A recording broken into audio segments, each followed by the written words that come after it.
तो दोस्तों आज की इस वीडियो में हम बात करने वाले हैं हिंदी साहित्य के काल विभाजन के बारे में, जहां से क्वेश्चन 1 से 2 पूछ लिए जाते हैं।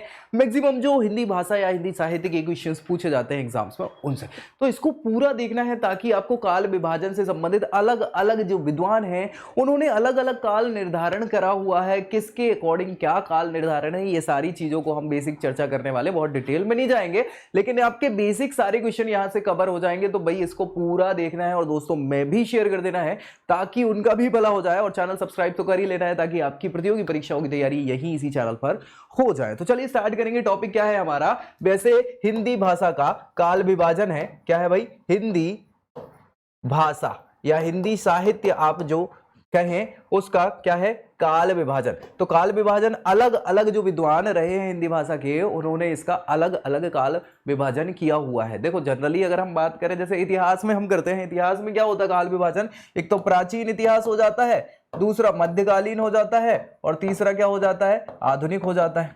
क्या हो जाता है? आधुनिक हो जाता है। तो बेसिक तो यही है एक प्रकार से, प्राचीन काल विभाजन, हिंदी भाषा का प्राचीन काल जिसको भाई अपन आदिकाल बोलते हैं, है ना। हाँ, फिर मध्यकालीन जिसमें भैया क्या हो जाता है? भक्ति काल आ जाता है, रीति काल आ जाता है, वो सारी चीजें, है ना। फिर आधुनिक काल आ जाता है तो भारत हिंदू योग, द्विवेदी योग, सारी चीजें समझ पा रहे। तो वो काल विभाजन अपने को समझना है पहले, वहां अलग अलग विद्वानों के क्या मत हैं, कैसा क्या है। तो यहां हम बात करेंगे सबसे पहले तो मिश्र बंधु को आप सभी जानते होंगे, हिंदी भाषा में बहुत बड़ा नाम है इनका। मिश्र बंधुओं के हिसाब से काल विभाजन जो इन्होंने हिंदी साहित्य का किया हुआ है, उन्होंने बताया है कि सबसे पहले आरंभिक काल हुआ है। क्या हुआ है? आरंभिक काल, जिसको हम प्राचीन काल बोल सकते हैं लेकिन उन्होंने इनको आरंभिक काल बोला है। इसमें दो भाग इन्होंने इसके रखे हुए हैं।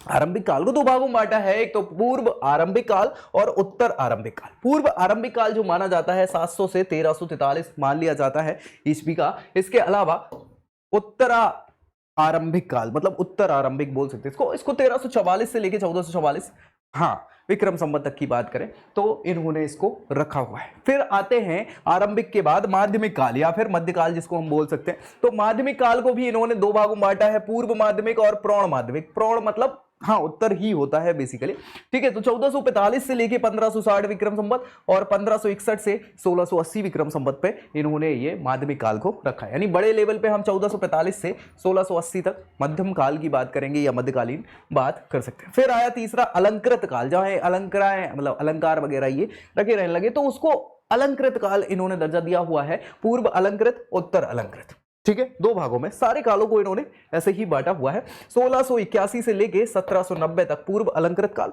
और 1791 से लेके 1889 तक हाँ उत्तर अलंकृत काल हो जाता है। फिर भैया परिवर्तन का काल आया, यही वो समय था जब भैया हाँ भारत में क्या हुआ कि हम स्वतंत्रता आंदोलन में भी आ गए और सारी चीजें हैं तो लोग बाग जागरूक हुए। पुनर्जागरण काल जिसको हम बेसिकली बोल सकते हैं, परिवर्तन काल इन्होंने नाम दिया है, उसको रखा है 1890 से लेके 1925 तक। फिर आज के वर्तमान काल को इन्होंने 1925 से 1926 से अभी तक की मध्यावधि में रखा हुआ है, वर्तमान काल हिंदी भाषा। तो ये किसके बिहार पे हम बात कर रही हैं? मिश्र बंधुओं ने काल का विभाजन किया हुआ है, हिंदी साहित्य के काल का विभाजन।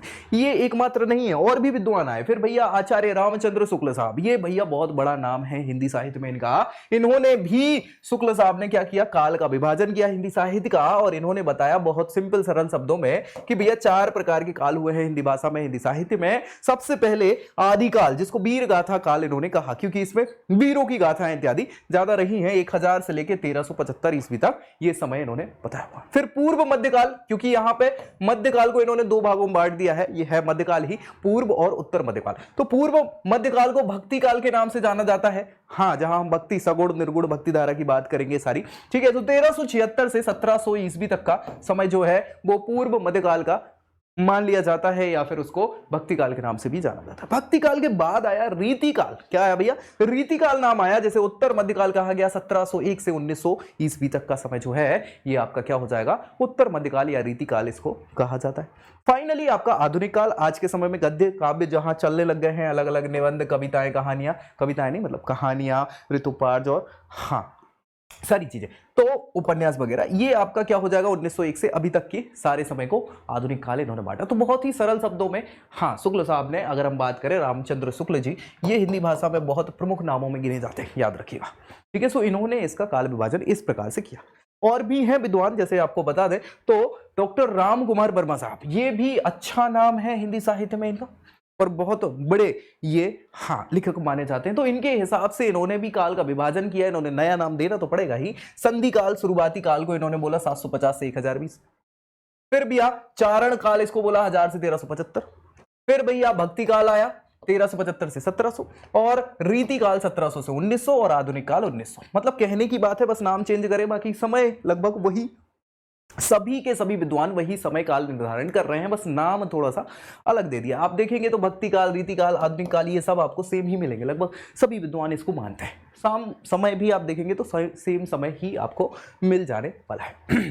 डॉक्टर नागेंद्र साहब इनको बोलते हैं। सो इनने भी काल विभाजन किया, इनके हिसाब से आदिकाल 7वीं से 14वीं सदी के मध्य तक, भक्ति काल 14वीं सदी से 17वीं सदी तक, रीति काल 17वीं से 19वीं सदी, और आधुनिक काल बहुत बढ़िया 19वीं सदी से, सेम टू सेम।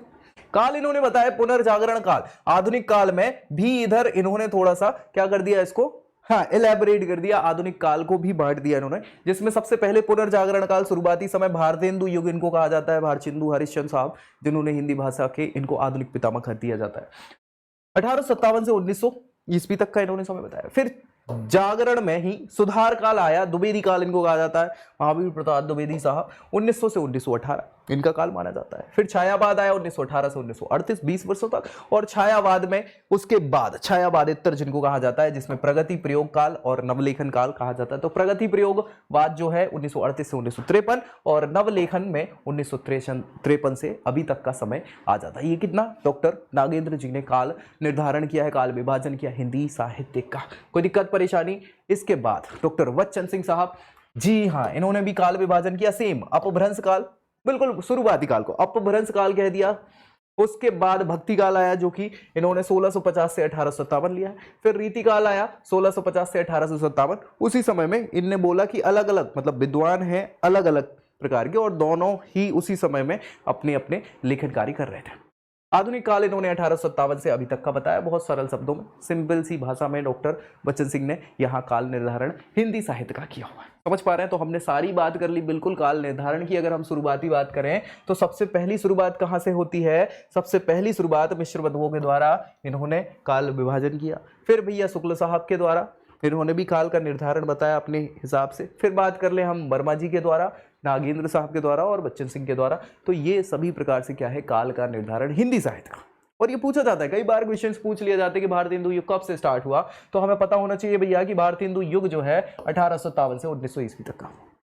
आधुनिक काल बिल्कुल शुरुआती काल, पुनर्जागरण काल इसको कह दिया जाता है। ठीक है, सो ये याद रखना है, यहाँ से सीधे सीधे क्वेश्चन बनते हैं। तो इस वीडियो में बस इतना ही था। ये हिंदी साहित्य का काल निर्धारण अलग अलग विद्वानों के द्वारा जो किया गया है वो हमने आपको एक ही वीडियो में बता दिया। अब भैया ये वीडियो अच्छी लगे तो उसको लाइक करना है, दोस्तों में शेयर जरूर कर देना, और चैनल सब्सक्राइब करना है ताकि प्रतियोगी परीक्षाओं की सारी तैयारी यही इसी चैनल पर आपकी हो जाए। तो मिलेंगे अगली वीडियो में अगली जानकारी के साथ, तब तक के लिए जय हिंद।